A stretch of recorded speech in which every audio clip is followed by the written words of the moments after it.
Olá, seja bem-vindo a mais um encontro da Educação Especial na perspectiva da educação inclusiva. Meu nome é Thaís Luz e esse é o meu sinal. Hoje vamos dar continuidade ao nosso tema, estamos falando sobre raciocínio lógico. Hoje no nosso momento anterior, nós falamos um pouquinho sobre a importância do raciocínio lógico, não é? E qual a relação da memória e desse raciocínio lógico. A importância do raciocínio no nosso dia a dia, a importância da memória, onde a memória vai interferir ou está ligada diretamente, como essa memória vai ajudar no raciocínio lógico dos nossos estudantes, como trabalha no nosso, enfim, nós estamos em constante raciocínio, não é? E como essa memória, ela nos ajuda a ter esse raciocínio lógico, ter esse raciocínio completo, esse raciocínio estruturado no nosso dia a dia. Bom, hoje eu trouxe aqui algumas atividades, não é? Atividades mais... Trouxe na mesa, nossa mesa tem algumas atividades. No nosso próximo momento vamos falar um pouco mais sobre essas atividades, esses jogos que muitas salas de recursos já têm, né? As escolas já têm suas salas de recurso. Hoje vamos falar um pouquinho das atividades que a gente pode imprimir, aquelas atividades impressas. Então, sugestões de algumas atividades. Bom, aqui na tela eu trouxe a imagem e trabalhando com animais. É sempre importante, não é? Nós falamos sempre, o professor já saber quais são as afinidades desse estudante, não é? Qual é o interesse dele, qual é a área que estimula ele. Então, a partir daí, quando o professor tem essas informações, não é? Esses jogos, essas atividades, essas aulas que são planejadas baseada nesses interesses dos estudantes, e aí os professores conseguem trazer mais atividades que atinjam melhor esse estudante, que tragam para ele um estímulo, que tragam para ele um interesse em realizar essa atividade. Então, esse estudante gosta de animais, então o professor traz aí um jogo da velha, no estilo do jogo da velha, onde existem várias possibilidades para esse estudante ele formular. Eu vou passando, Billy, deixar ela aí na tela. Então, a gente tem aqui uma tartaruga, um boi e um cachorro. E aí a gente solicita a esse estudante para ele completar. Eu vou passando e a gente vai vendo. Então, veja que ele vai ser montado na vertical e não na horizontal. Então, quais os animais precisa? Caso ele colocasse a tartaruga e um boi na horizontal, vou voltar um pouco, veja que ia ficar na linha do meio o boi e embaixo uma tartaruga. Então, para ele perceber, não é, que o professor ele quer linhas, não é, na vertical que estejam com os mesmos animais. Então, está aqui, então ele vai colocar e até completar a atividade. Essa atividade ela pode ser feita tanto impressamente, o professor pode construir ela ali no computador e fazer essa impressão, não é? Com recortes, então o estudante ele vai recortar e vai colocar e vai colar, ou ela também pode ser feita fisicamente. Então, se o professor constrói um tabuleiro, não é, do jogo da velha e animais físicos de brinquedo, então ali ele vai construir. Fica até melhor, mais compreensível para o estudante quando ele tem o objeto fisicamente. Então, por que não começar com o concreto, não é? Com esses animais de brinquedo e colocando, montando ali, fazendo esse jogo, não é? E depois, posteriormente, passar para a parte do papel. Seria muito mais interessante, esse estudante vai ter um incentivo maior, vai ter uma vontade maior, vai despertar um prazer maior nele, de compreensão e de conclusão dessa atividade, para posteriormente ser trazido ele em um outro momento como forma de papel. Então, ele ali vai fazer essa relação daquilo que ele já passou, daquela experiência vivida por ele, não é? Praticamente, com os animaizinhos e construindo, e ele vai transpor essa informação que ele já teve, que está ali armazenada na sua memória, e ele vai ali agora trabalhar apenas com a memória e o raciocínio dele, fazendo essa atividade no papel. Eu trouxe um outro exemplo que também pode ser feito, ele pode ser feito com números, não é? Então, coloca os números que ele está aprendendo, ou que já conhece, é importante sempre ir avançando com esse estudante, não é, professor? Então, aqui com os números 1, 2, 3, e aí ele vai fazer o mesmo sistema. Então, o professor pode fazer de outra maneira. Antes, na atividade anterior, com os animais, as linhas eram verticais. Nessa atividade dos números, as linhas serão na horizontal, entende? Então, assim, o professor pode ir ali diversificando e mostrando a esse estudante que existem outras possibilidades, trabalhando o raciocínio lógico. Quando a gente mostra a esse estudante que existem outras possibilidades, ele aprende que ele também, no decorrer da vida dele, vai ter outras possibilidades de resolver um determinado problema. Resta ele escolher qual será a melhor.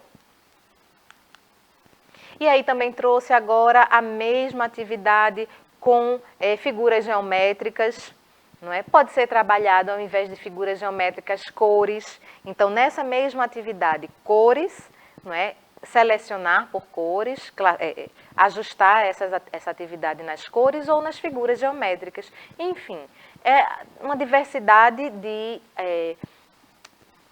objetos que você, professor, pode trabalhar com ele, de temas a ser trabalhado, pode ser com carro, uma bicicleta, um carrinho e um caminhão. Enfim, o que o professor tiver ali à mão, não é, na sua sala de recurso e que seja, claro, do interesse desse estudante para ele se apropriar dessa informação com mais facilidade e com mais prazer.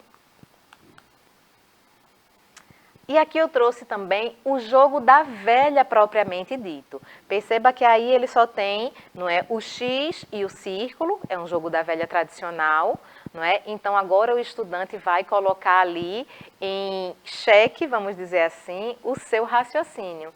Aquilo que ele foi aprendendo com as outras atividades, não é? Ele agora vai jogar com o outro, jogar com o professor, jogar com um colega e trabalhar todas aquelas informações que foram passadas para ele, não é, que ele armazenou, e ele agora vai raciocinar, vai colocar o seu raciocínio lógico na prática. E aqui o jogo da velha. Então, cada um coloca em uma posição. Então, o segundo colocou abaixo do círculo preto e agora o X, o que vai fazer? Vou evitar que ele ganhe, coloco ali. E aí agora o X é que está na frente, uma possibilidade ali para ele terminar, concluir o jogo. Então, o outro jogador colocou de maneira errada, não percebeu e o X finalizou o jogo, concluindo e vencendo esse jogo. Então, nesse jogo da velha, ele vai colocar ali em prática o que ele aprendeu com aquela atividade que o professor foi colocando, foi disponibilizando para ele, foi mostrando para ele e ele foi adquirindo esse conhecimento. Então, um dos dois jogadores conseguiu raciocinar mais rapidamente pela experiência que teve com as outras atividades e concluiu com sucesso essa atividade do jogo da velha. Outra atividade aqui também é um jogo de dominó.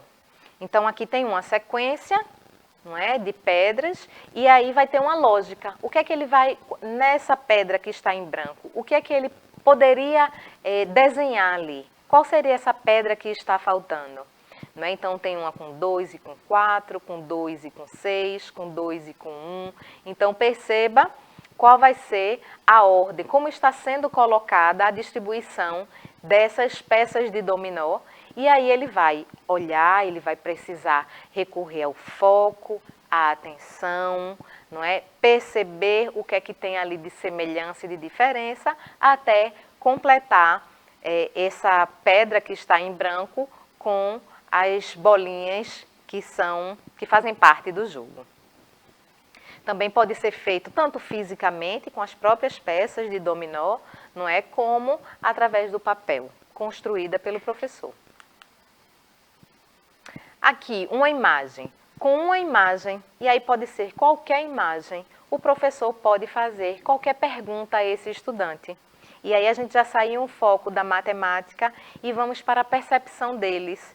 Então, o irmão de Joana, aí tem 4 crianças, o irmão de Joana é menino ou é menina? Não sei, vamos descobrir. Ele está vestindo alguma coisa azul.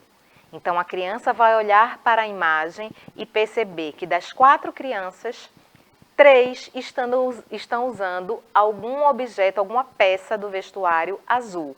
Então, ele já vai ali eliminar a menina de rosa. Então, dos 3 personagens, o irmão de João está usando azul e é um menino. Então, dessa imagem, já vai ser excluída também a segunda menina.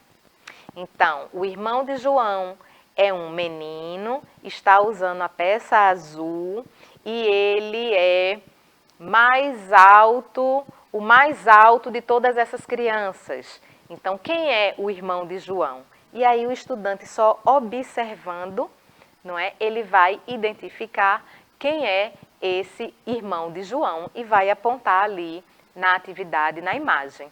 Então, apenas com a imagem, o professor também pode trabalhar esse raciocínio lógico dele. E perceba que todo o raciocínio é construído em experiências. Então, ele precisa ter o conceito de mais alto e mais baixo, nesse caso. Ele precisa ter o conceito de cores, quem é que está usando azul e quem não está. Então, todo o raciocínio é construído em cima de experiências, de tudo que ele vem vendo, ouvindo, observando e passando até aquele momento. Por isso que eu insisto em dizer que quanto mais experiências este estudante ele for confrontado, ele for apresentado, não é? Melhor vai ser o raciocínio dele.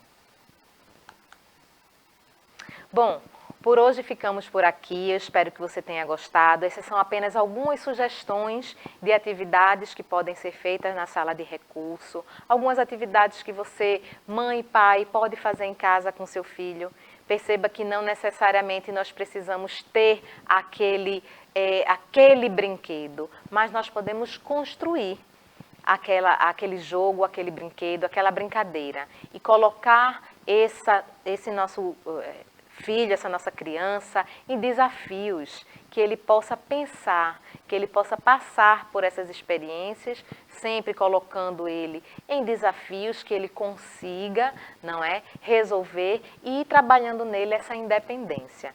No nosso próximo momento, eu vou trazer para vocês aqui, a gente vai conversar um pouco sobre esses jogos que muitas escolas devem ter em suas salas de recurso. Se não tem, é bom olhar e de repente providenciar, solicitar, não é, com aquela verba destinada à sala de recursos, solicitar a gestão da escola. Eu te aguardo no nosso próximo momento. Até lá!